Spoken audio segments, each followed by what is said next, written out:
ഇത് Jaipur item dress material, shawl, dupatta, pant എല്ലാം കൂടി. ഇത് മാമാ പ്രിൻ്റ്. നമ്മ പേരിലായിക്കോട്ടെ, മാമൻ പേരിലായിക്കോട്ടെ എന്ന് വെച്ചിട്ട് അങ്ങനെ എടുത്തതാണ്, അങ്ങനെ ആക്കിയതാണ്. മാമാ പ്രിൻ്റാണ്, സൂപ്പർ പെരിയ കമ്പനി, എക്സ്പോർട്ട് കമ്പനിയാണ്. അപ്പോൾ അത് നമ്മൾ ബ്രേസർ പോലെ ഇത് അത് ജേസ നൈറ്റിங்கிற പേരിൽ വേണ്ട, മാമാ പ്രിൻ്റാക്കിയത് അതാണ്. നോക്കിക്കോടി ഡിസൈൻ. ഇത് ഡിസൈൻ അങ്ങനെ മൊത്തം കാണുന്നില്ല, മടക്കോടെ ഉള്ളതാണ്. അത് നമുക്ക് നോക്കി എടുക്കാൻ പറ്റും, നോക്കാം, അതൊക്കെ കാണിച്ചു തരും. അതിൻ്റെ മോഡൽ എങ്ങനെ എന്താണ് കാണിക്കും. അപ്പോൾ അത്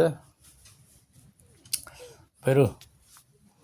മലപ്പുറം ഐറ്റം കുറേ വേറെ വേറെ ഐറ്റങ്ങളാക്കുക, എല്ലാം നല്ല നല്ല ഐറ്റങ്ങളാണ്.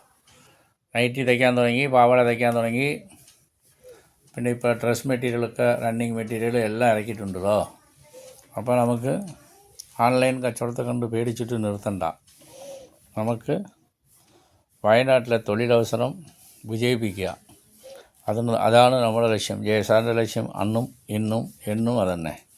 അപ്പോൾ അതുകൊണ്ട് നമ്മൾ പരമാവധി തൊഴിലവസരം ഉണ്ടാക്കുക, അപ്പോൾ ബുദ്ധിമുട്ടുണ്ടാവില്ല. വയനാട് ഉൽപ്പന്നങ്ങൾ നോക്കി വാങ്ങുക. അപ്പോൾ അത് നമ്മൾ വയനാട്ടുകാർക്ക് എല്ലാവർക്കും നല്ലതാണ്.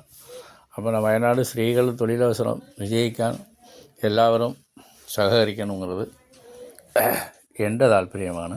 അതുപോലെ നിങ്ങളും കൂടി താല്പര്യം കാണിക്കുകയാണെങ്കിൽ നമുക്ക് വയനാട് ഉൽപ്പന്നങ്ങൾ, നമ്മൾ വയനാട് സ്ത്രീകൾ കച്ചവടക്കാർക്ക് നിങ്ങളൊക്കെ പ്രോത്സാഹിപ്പിക്കുക.